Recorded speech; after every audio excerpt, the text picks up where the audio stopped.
और अब बात जमीन खिसकी मौत कितनी। महाराष्ट्र के रायगढ़ लैंडस्लाइड से हुए हादसे में मरने वालों की संख्या 44 तक पहुंच गई है। ये बड़ा दुखद और दर्दनाक हादसा हुआ है।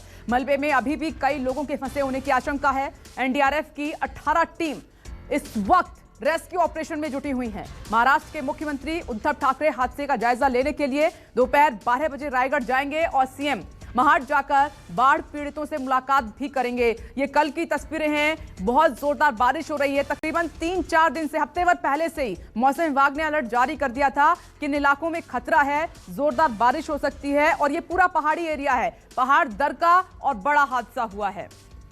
और इस खबर पर संकेत पाठक जुड़ गए अपडेट के साथ। संकेत, रेस्क्यू ऑपरेशन किस तरह से चल रहा है और साथ ही क्या खबर है?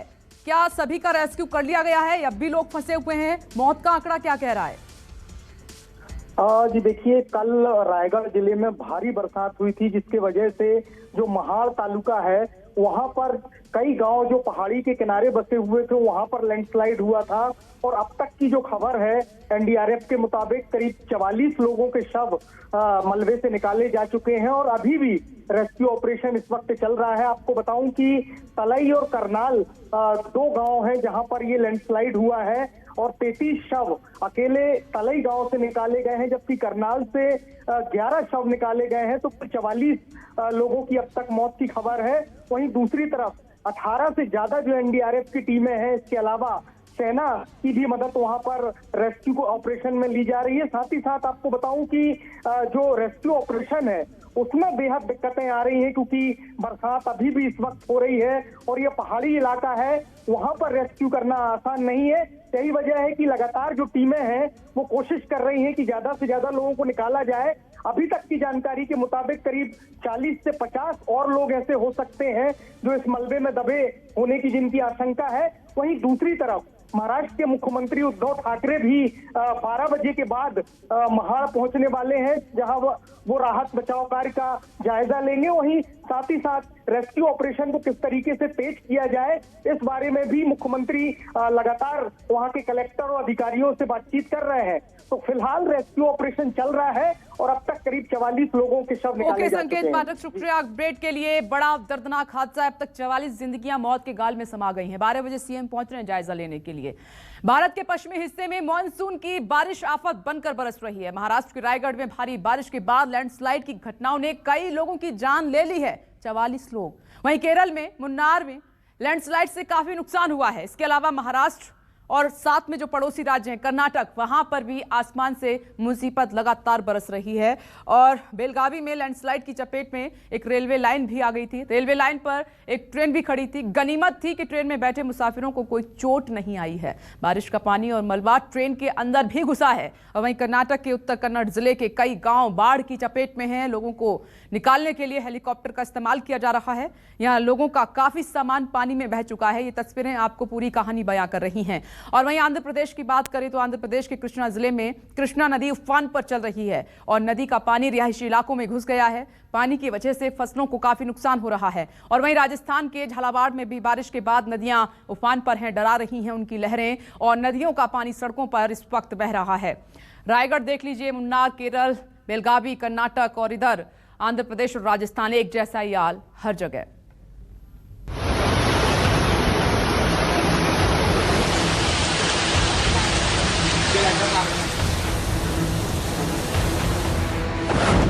महाराष्ट्र में महाप्रलय, चारों तरफ मौत का भय।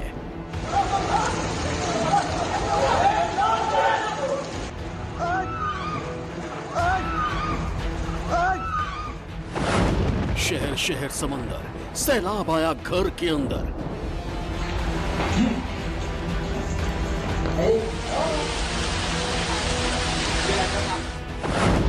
चारों तरफ पानी पानी, बह गई जिंदगानी।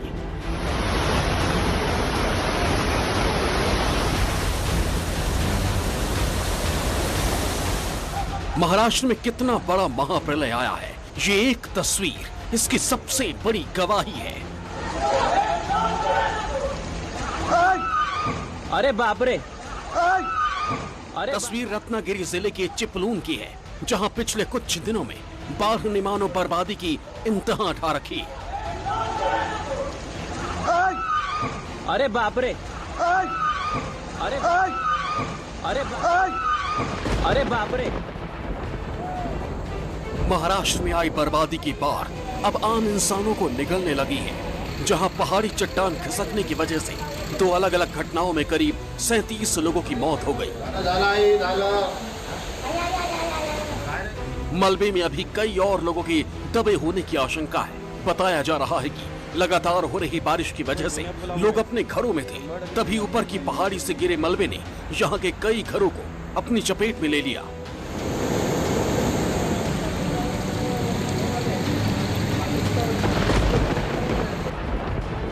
कई फीट पानी से लबालब भरे इस शहर में सैकड़ों जिंदगियां अपने घरों के भीतर कैद हैं। बाढ़ में फंसे ऐसे ही एक इंसान के बारे में जब एनडीआरएफ को जानकारी मिली तो एक टीम इसका रेस्क्यू करने पहुंची।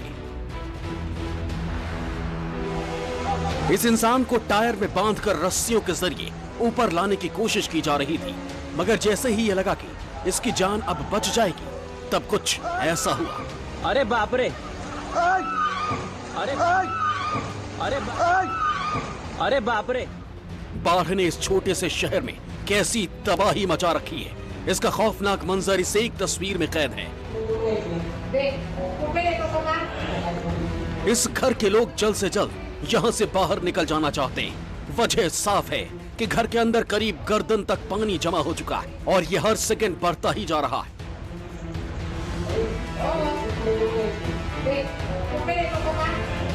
ऐसे में यहाँ के लोग जरूरी सामान के साथ जल्द से जल्द महफूज ठिकानों तक पहुँचना चाहते हैं।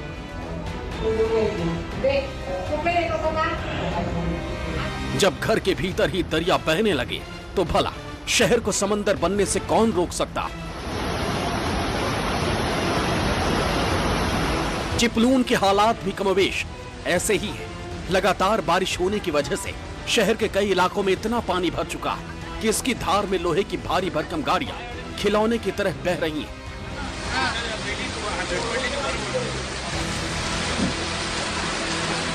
जरा सोचिए, जब इस कार की हालत ऐसी है तो यहाँ इंसानों की हालत कैसी होगी?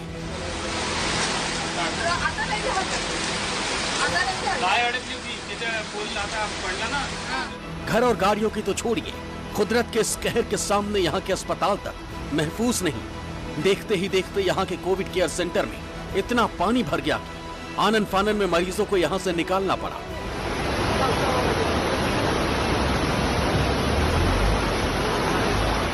अस्पताल के बाहर पानी की धार इतनी ज्यादा है कि रस्सियों के सहारे मरीजों को सुरक्षित ठिकानों तक पहुंचाना पड़ रहा है।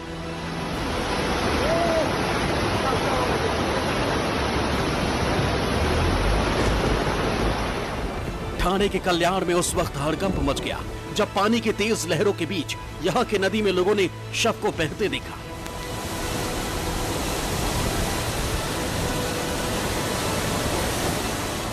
इस इलाके में बाढ़ ने पिछले कई दिनों से तबाही मचा रखी है और ज्यादातर नदियां खतरे के निशान से ऊपर बह रही हैं।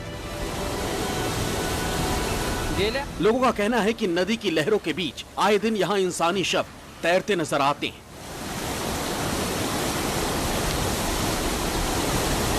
महाराष्ट्र के इस महाप्रलय में हजारों जिंदगियों पर तो खतरा मंडरा ही रहा, साथ ही साथ भगवान का घर भी इससे अछूता नहीं है। सूबे के कई बड़े मंदिरों के भीतर बाढ़ का पानी घुस चुका।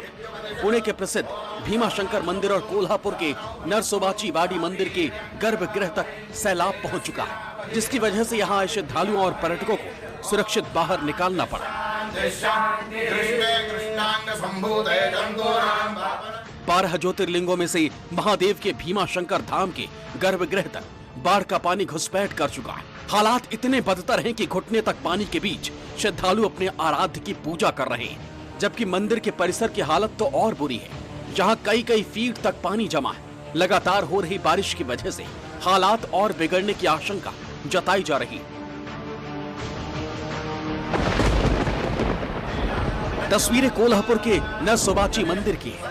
यहाँ भी सैलाब का पानी घुस चुका है। मंदिर के गर्भगृह में कई फीट तक पानी जमा है, जिसमें खड़े होकर पुजारी अपने आराध्य की आराधना करने को मजबूर है। ओम सहना भवतु सहनौ भुनक्तु सह वीर्यं कर्वावहै तेजस्विनावधीतमस्तु बाढ़ के पानी ने नागपुर के लोगों की जिंदगी किस तरह जब्त कर रखी है, इसका अंदाजा इस बात से लगाइए कि लोग इस आफत से अपनी जान बचाने के लिए कुछ भी करने को तैयार हैं। यहाँ चारों तरफ फैले बाढ़ के पानी के बीच एक इंसान अपनी जान बचाने की खातिर मंदिर के ऊपर पहुंच गया। जब एनडीआरएफ की टीम को इसकी जानकारी मिली तो किसी तरह यहाँ से इसका रेस्क्यू किया गया।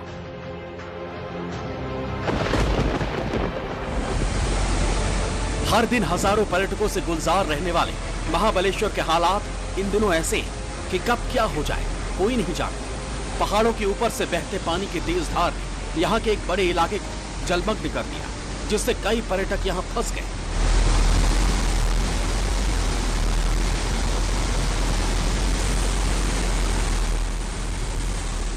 इन लोगों को यहाँ से निकालने की कोशिश जारी है।